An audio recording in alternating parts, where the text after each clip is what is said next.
नमस्कार दोस्तों, आज हम मुंशी प्रेमचंद जी की सुप्रसिद्ध कहानी बड़े घर की बेटी को सुनेंगे। तो आइए सुनते हैं इस कहानी को। बड़े घर की बेटी। बेनी माधव सिंह गौरीपुर गांव के जमींदार और नंबरदार थे। उनके पितामह किसी समय बड़े धन धान्य संपन्न थे। गांव का पक्का तालाब और मंदिर, जिनकी अब मरम्मत भी मुश्किल थी, उन्हीं के कीर्ति स्तंभ थे। कहते हैं इस दरवाजे पर हाथी झूमता था। अब उसकी जगह एक बूढ़ी भैंस थी, जिसके शरीर में अस्थि पंजर के सिवा और कुछ शेष न रहा था। पर दूध शायद बहुत देती थी, क्योंकि एक न एक आदमी हांडी लिए उसके सिर पर सवार ही रहता था। बेनी माधव सिंह अपनी आधी से अधिक संपत्ति वकीलों को भेंट कर चुके थे। उनकी वर्तमान आय 1,000 रुपये वार्षिक से अधिक न थी। ठाकुर साहब के 2 बेटे थे। बड़े का नाम श्रीकंठ सिंह था। उसने बहुत दिनों के परिश्रम और उद्योग के बाद बीए की डिग्री प्राप्त की थी। अब एक दफ्तर में नौकर था। छोटा लड़का लाल बिहारी सिंह दोहरे बदन का सजीला जवान था। भरा हुआ मुखड़ा, चौड़ी छाती, भैंस का 2 सेर ताजा दूध वह उठकर सवेरे पी जाता था। श्रीकंठ सिंह की दशा बिल्कुल विपरीत थी। इन नेत्र प्रिय गुणों को उन्होंने बीए इन्हीं 2 अक्षरों पर न्यौछावर कर दिया था। इन 2 अक्षरों ने उनके शरीर को निर्बल और चेहरे को कांतिहीन बना दिया था। इसी से वैद्यकीय ग्रंथों पर उनका विशेष प्रेम था। आयुर्वेदिक औषधियों पर उनका अधिक विश्वास था। शाम सवेरे से उनके कमरे से प्रायः खरल की सुरीली कर्ण मधुर ध्वनि सुनाई दिया करती थी। लाहौर और कलकत्ते के वैद्यों से बड़ी लिखा पढ़ी रहती थी। श्रीकंठ इस अंग्रेजी डिग्री के अधिपति होने पर भी अंग्रेजी सामाजिक प्रथाओं के विशेष प्रेमी न थे, बल्कि वह बहुधा बड़े जोर से उसकी निंदा और तिरस्कार किया करते थे। इसी से गांव में उनका बड़ा सम्मान था। दशहरे के दिनों में वह बड़े उत्साह से रामलीला में सम्मिलित होते और स्वयं किसी न किसी पात्र का पाठ लेते थे। गौरीपुर में रामलीला के वही जन्मदाता थे। प्राचीन हिंदू सभ्यता का गुणगान उनकी धार्मिकता का प्रधान अंग था। सम्मिलित कुटुंब के तो वह एकमात्र उपासक थे। आजकल की स्त्रियों को कुटुंब में मिलजुल कर रहने की जो अरुचि होती है, उसे वह जाति और देश दोनों के लिए हानिकारक समझते थे। यही कारण था कि गांव की ललनाएं उनकी निंदक थी। कोई कोई तो उन्हें अपना शत्रु समझने में भी संकोच न करती थी। स्वयं उनकी पत्नी को ही इस विषय में उनसे विरोध था। यह इसलिए नहीं कि उसे अपने सास ससुर देवर या जेठ आदि से घृणा थी, बल्कि उसका विचार था कि यदि बहुत कुछ सहने और तरह देने पर भी परिवार के साथ निर्वाह न हो सके तो आए दिन की कलह से जीवन को नष्ट करने की अपेक्षा यही उत्तम है कि वह अपनी खिचड़ी अलग पकाई जाए। आनंदी एक बड़े कुल की लड़की थी। उसके बाप एक छोटी सी रियासत के ताल्लुकेदार थे। विशाल भवन, एक हाथी, 3 कुत्ते, बाज, बहरी शिकरे, झाड़ फानूस, ऑनरेरी मजिस्ट्रेटी और ऋण, जो एक प्रतिष्ठित ताल्लुकेदार के भोग्य पदार्थ हैं, सभी यहाँ विद्यमान थे। नाम था भूप सिंह। बड़े उदार चित्त और प्रतिभाशाली पुरुष थे, पर दुर्भाग्य से लड़का एक भी न था। 7 लड़कियां हुई और देवयोग से सब की सब जीवित रही। पहली उमंग में तो उन्होंने 3 ब्याह दिल खोल कर किए, पर 15-20 हजार रुपयों का कर्ज सिर पर हो गया तो आंखें खुली, हाथ समेट लिया। आनंदी चौथी लड़की थी। वह अपनी सब बहनों से अधिक रूपवती और गुणवती थी। इससे ठाकुर भूप सिंह उसे बहुत प्यार करते थे। सुंदर संतान को कदाचित उसके माता पिता भी अधिक चाहते हैं। ठाकुर साहब बड़े धर्म संकट में थे कि इसका विवाह कहाँ करें।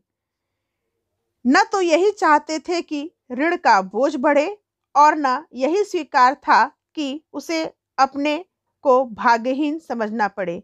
एक दिन श्रीकंठ उनके पास किसी चंदे का रुपया मांगने आया। शायद नागरी प्रचार का चंदा था। भूप सिंह उसके स्वभाव पर रीझ गए और धूमधाम से श्रीकंठ का आनंदी के साथ ब्याह हो गया। आनंदी अपने नए घर में आई तो यहाँ का रंग ढंग कुछ और ही देखा। जिस टीम टाम की उसे बचपन से ही आदत पड़ी हुई थी वह यहाँ नाम मात्र को भी न थी। हाथी घोड़ों का तो कहना ही क्या, कोई सजी हुई सुंदर बहली तक न थी। रेशमी स्लीपर साथ लाई थी पर यहाँ बाग कहाँ। मकान में खिड़कियां तक न थी, न जमीन पर फर्श न दीवार पर तस्वीरें। यह एक सीधा साधा देहाती गृहस्थ का मकान था, किंतु आनंदी ने थोड़े ही दिनों में अपने को इस नई अवस्था के ऐसा अनुकूल बना लिया मानो उसने विलास के सामान कभी देखे ही न थे। एक दिन दोपहर के समय लाल बिहारी सिंह 2 चिड़िया लिए हुए आया और भावज से बोला, जल्दी से पका दो, मुझे भूख लगी है। आनंदी भोजन बनाकर उसकी राह देख रही थी। अब वह नया व्यंजन बनाने बैठी। हाड़ी में देखा तो घी पाव भर से अधिक न था। बड़े घर की बेटी किफायत क्या जाने, उसने सब घी मांस में डाल दिया। लाल बिहारी खाने बैठा तो दाल में घी न था। बोला, दाल में घी क्यों नहीं छोड़ा? आनंदी ने कहा, घी सब मांस में पड़ गया। लाल बिहारी जोर से बोला, अभी परसों ही घी आया है, इतना जल्द उठ गया? आनंदी ने उत्तर दिया, आज तो कुल पाव भर रहा होगा। वह सब मैंने मांस में डाल दिया। जिस तरह सूखी लकड़ी जल्दी से जल उठती है, उसी तरह क्षुधा से बावला मनुष्य जरा जरा सी बात पर तिनक जाता है। लाल बिहारी को भावज की यह ढिठाई बहुत बुरी मालूम हुई।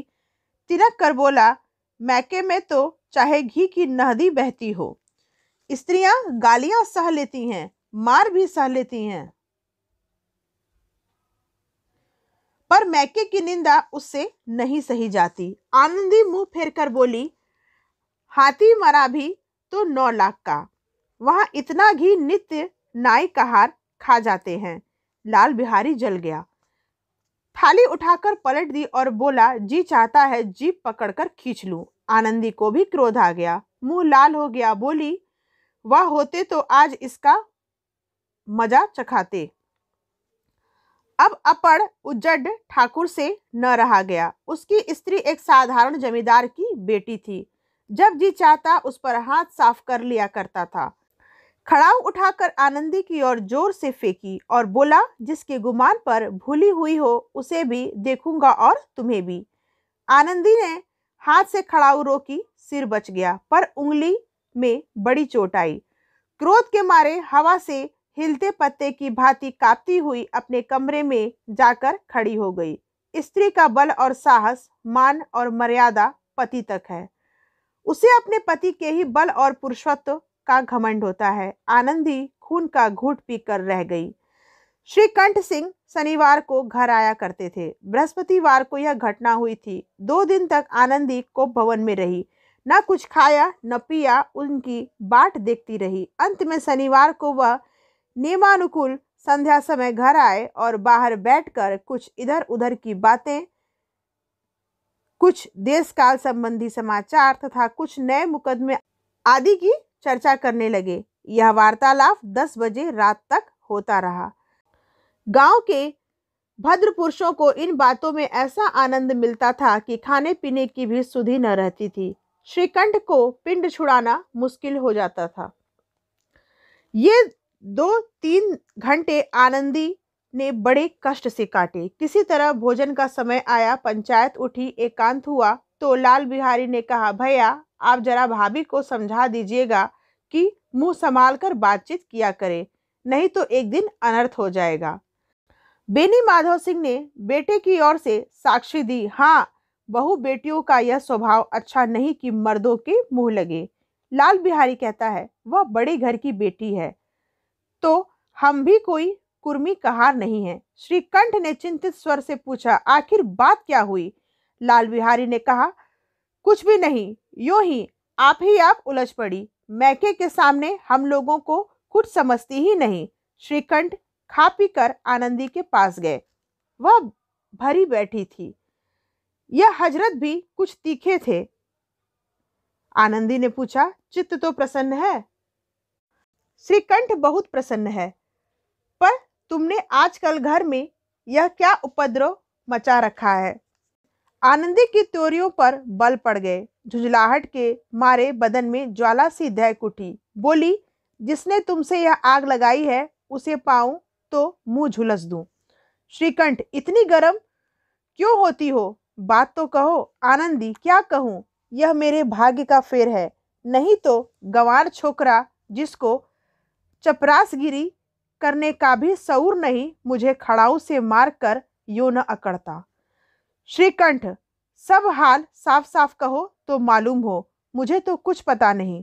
आनंदी बोलती है, परसों तुम्हारे लाडले भाई ने मुझसे मांस मकाने को कहा। घी हाड़ी में पाव भर से अधिक न था, वह सब मैंने मांस में डाल दिया। जब खाने बैठा तो कहने लगा, दाल में घी क्यों नहीं है? बस इसी पर मेरे मैके को बुरा भला कहने लगा। मुझसे न रहा गया। मैंने कहा कि वहाँ इतना घी तो नाई कहार खा जाते हैं और किसी को जान भी नहीं पड़ता। बस इतनी सी बात पर इस अन्यायी ने मुझ पर खड़ाऊ फेंक मारी। यदि हाथ से न रोका होता तो सिर फट जाए। उसी से पूछो मैंने जो कुछ कहा वह सच है या झूठ। श्रीकंठ की आंखें लाल हो गई। बोले, यहाँ तक हो गया इस छोकरे का यह साहस? आनंदी स्त्रियों के स्वभावानुसार रोने लगी, क्योंकि आंसू उनकी पलकों पर रहते हैं।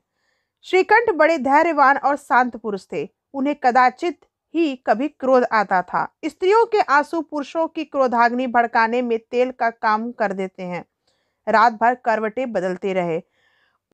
उद्विग्नता के कारण पलक तक नहीं झपकी। प्रातःकाल अपने बाप के पास जाकर बोले, दादा, अब इस घर में मेरा निवाह न होगा।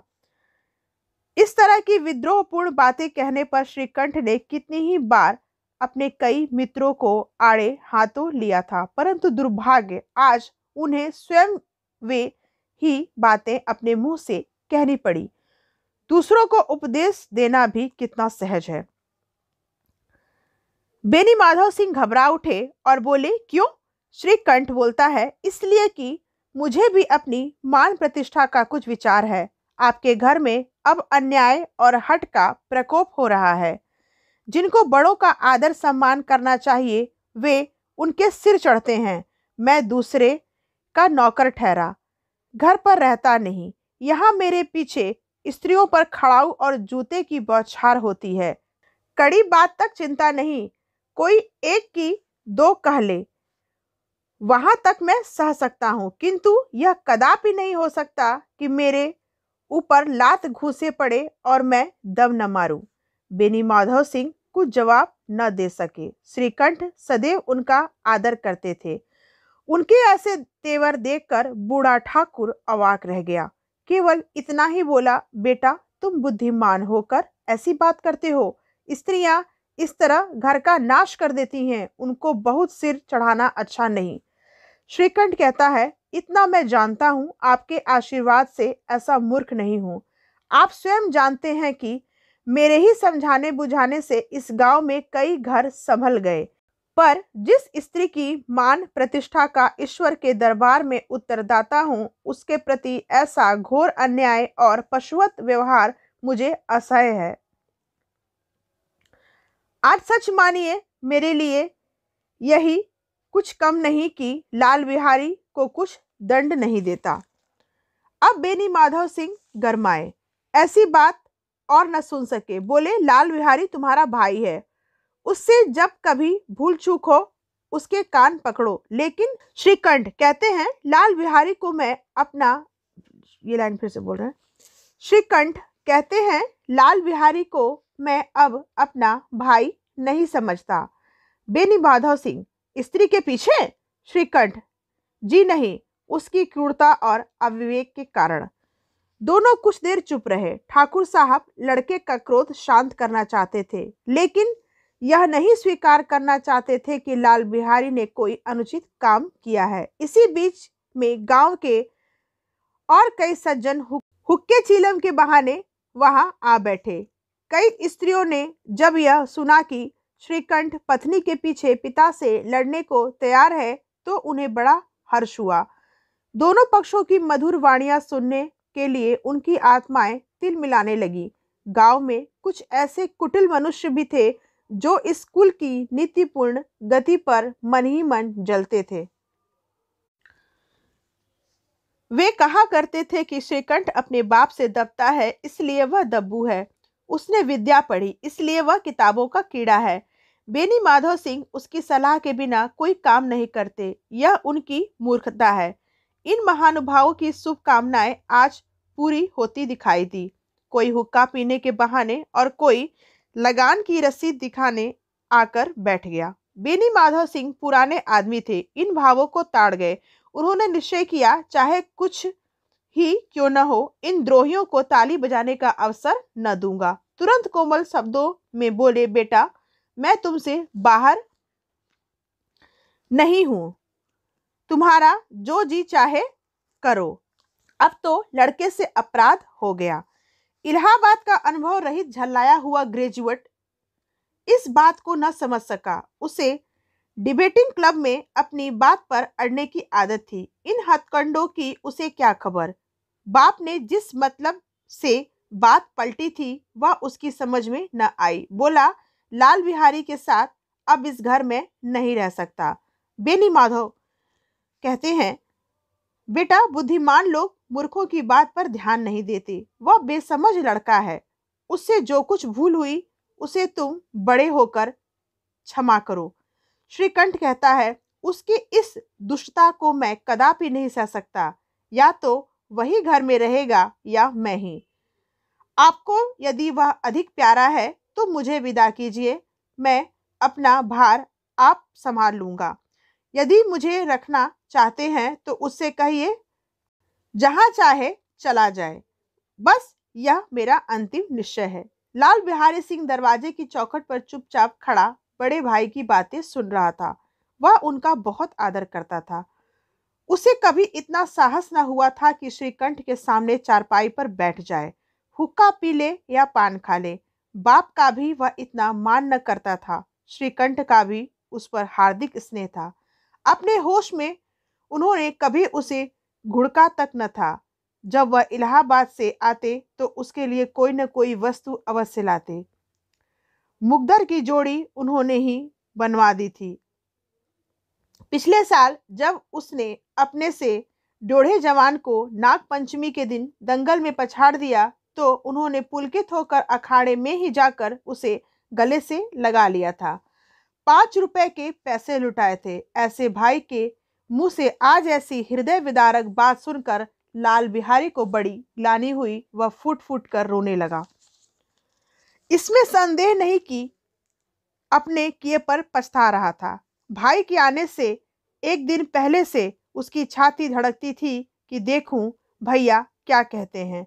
मैं उनके सम्मुख कैसे जाऊंगा, उनसे कैसे बोलूंगा, मेरी आंखें उनके सामने कैसे उठेगी। उसने समझा कि भैया मुझे बुलाकर समझा देंगे। इस आशा के विपरीत आज उसने उन्हें निर्दयता की मूर्ति बने हुए पाया। वह मूर्ख था, परंतु उसका मन कहता था कि भैया मेरे साथ अन्याय कर रहे हैं। यदि श्रीकंठ उसे अकेले में बुलाकर 2-4 बातें कह देते, इतना ही नहीं तो 2-4 तमाचे भी लगा देते तो कदाचित उसे इतना दुख न होता। पर भाई का यह कहना कि अब मैं उसकी सूरत नहीं देखना चाहता, लाल बिहारी से सहा न गया। वह रोता हुआ घर आया। कोठरी में जाकर कपड़े पहने, आंखें पोंछी, जिससे कोई यह न समझे कि रोता था। वह आनंदी के द्वार पर आकर बोला, भाभी, भैया ने निश्चय किया है कि वह मेरे साथ इस घर में न रहेंगे। अब वह मेरा मुंह नहीं देखना चाहते, इसलिए अब मैं जाता हूँ। उन्हें फिर मुंह न दिखाऊंगा। मुझसे जो कुछ अपराध हुआ है उसे क्षमा करना। यह कहते कहते लाल बिहारी का गला भर आया। जिस समय लाल बिहारी सिंह सिर झुकाए आनंदी के द्वार पर खड़ा था, उसी समय श्रीकंठ सिंह आंखें लाल किए बाहर से आए। भाई को खड़ा देखा तो घृणा से आंखें फेर ली और कतरा कर निकल गए, मानो उसकी परछाई से दूर भागते हों।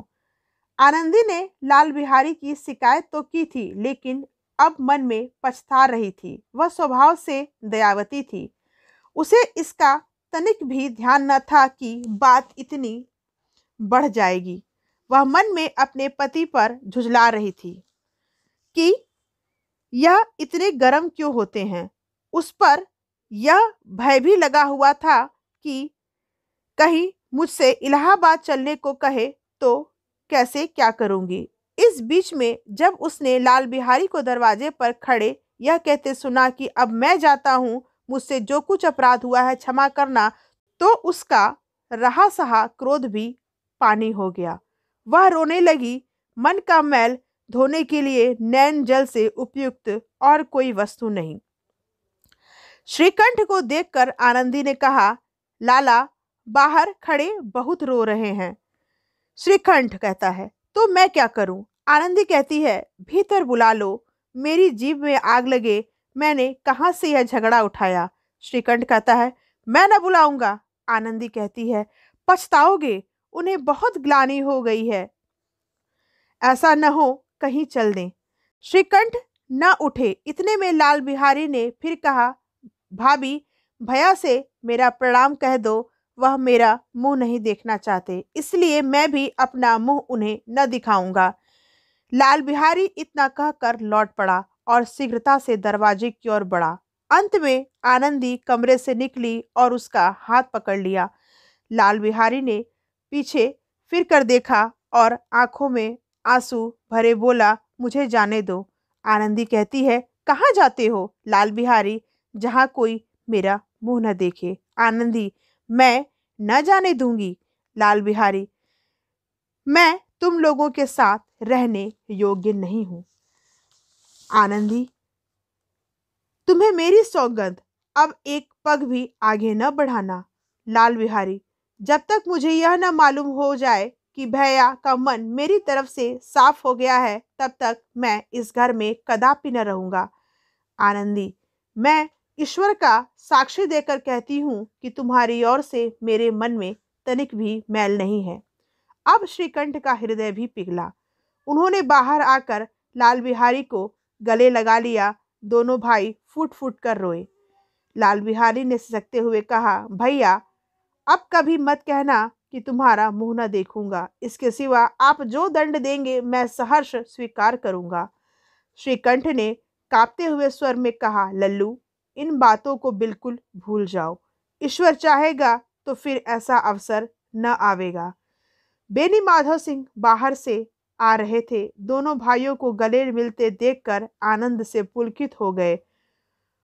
बोल उठे, बड़े घर की बेटियां ऐसी ही होती हैं, बिगड़ता हुआ काम बना लेती हैं।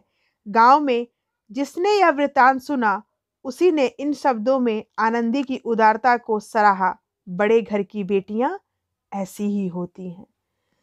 तो दोस्तों, यह कहानी आपको कैसी लगी कमेंट करके ज़रूर बताएंगे। और अगर आप मेरे चैनल पर नए हैं तो चैनल को सब्सक्राइब करें और वीडियो को लाइक करें। जल्द मिलते हैं अपने दूसरे वीडियो में। तब तक के लिए धन्यवाद। जय हिंदी, जय भारत।